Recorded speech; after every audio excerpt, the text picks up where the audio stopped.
feet. So again, there's this implied thing to me where it's just like everybody in America, specifically in Queens, New York, is trying to get over, right? Is willing to, you had the slumlord who's like, I'll rent this place to you. That is like clearly a dump. You have the barber who's like, I'm going to just charge you $8 for literally opening my scissors one time and snipping. Bruh. Yeah. When he was cutting Cuba Gooding Jr.'s hair, he wasn't even cutting anything. He was just making the scissor sound, clip, snip, snip. And Cuba had a Jerry curl sitting in that chair. So Akeem is looking for a wife, and he went to the club looking for a wife, which is crazy, bro. Yeah, it's real crazy. Go to the comments. How many of y'all met your spouse, your significant other, your husband, your wife in the club? Let us know in the comments. I would suspect a lot of people. Or versus how many of y'all met y'all ex in the club? Bruh. But yeah, so they go to this club. I can't find a man that can satisfy me. It was supposed to be so outrageous, the women who he were meeting, but a lot of the stuff that you hear that they were saying, it seemed very outrageous back then, but now it's just kind of acceptable, right? A man's got to put in overtime for me to get off. Yeah. I don't want a man unless he drives a BMW, and I'm not interested in a man unless he drives a BMW. Need a man who could satisfy me in bed, and all manner of other women from like you said, gold digger types. They had some conjoined twins there, who talked in sync. Wait, they were conjoined? They said, this is our first date since we were separated or whatever. Yeah. This is the first date Teresa and I have been on since the doctor separated us. And then it was the chick talking about, I was Joan of Arc in my former life. I was Joan of Arc in my former life. That's the quotable. We used to be quoting that line for some reason. I don't know why. You had the rapping women? The rapping twins, right? Who was like, my name is Peaches and I'm the best. All the DJs wants to feel my breast. My name is Peaches and I'm the best. All the DJs want to feel my breast. Of course she would know that line, y'all. Shut up. But yeah, that was like the comedy of the time. And then, of course, it rounds itself out with Arsenio as a woman coming on to Eddie Murphy. Yeah. I hope you don't mind me coming over and sitting down. Wearing a dress. And just when you thought it couldn't get any crazier, she was like, I want to eat you up to Eddie Murphy. And I want to tear you apart.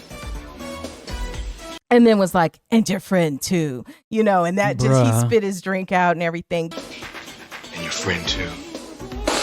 That was just so outrageous. But in 2024, when you have people talking about put your hands on your knees, let you breathe, it's just none of that is even I this know, stuff. you have to take it so much further than that. Yes. Somebody need to go and redo that scene with something that would actually be outrageous that women could say. I don't even know what they could say that would be outrageous because I'm appalled at most of the things I hear some of these folks saying nowadays.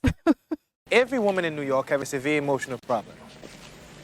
I doubt we will ever find your queen. So basically, Akeem is talking about how all the women seem to be just out of their minds, basically.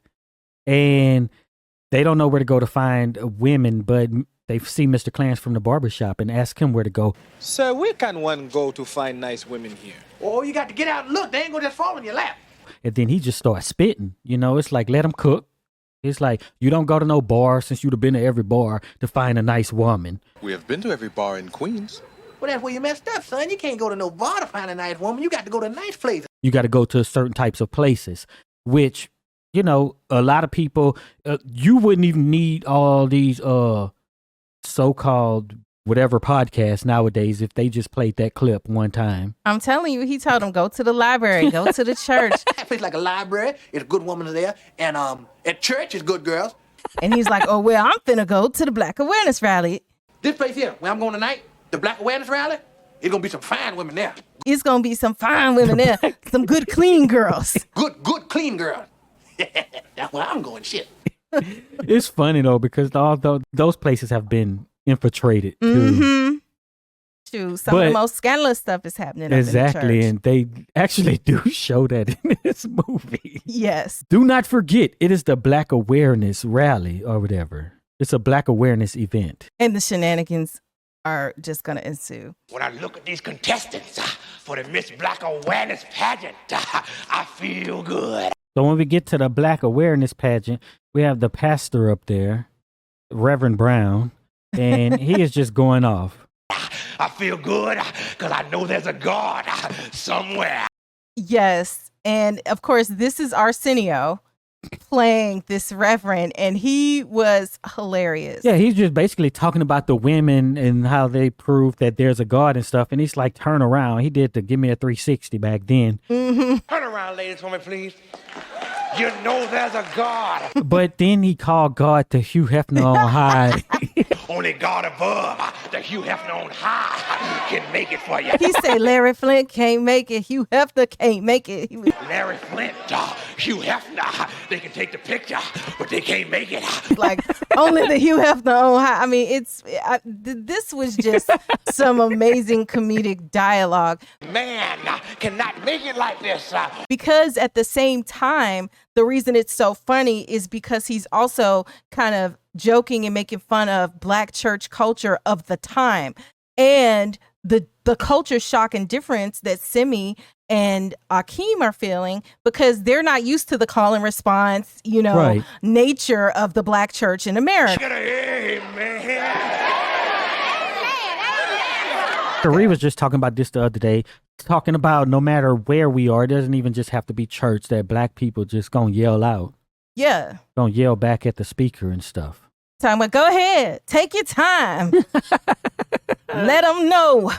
I don't, and it never occurred to me whether or not that's something that is strict to American culture or not. But what I'll say is, now that I've seen more church services from other parts of the diaspora, and I would assume that now that many of the, especially like evangelical preachers and Christianity has kind of proliferated over in Africa and then different countries, and they have their preachers, it looks a lot more similar to this when I see it, because you see the ones who are like the faith healers and everything, and the people who are like dancing and rolling in the aisles, stuff that maybe you only saw with the Black church and stuff. I don't know, what was Jim Jones doing? That's what he was doing though, right?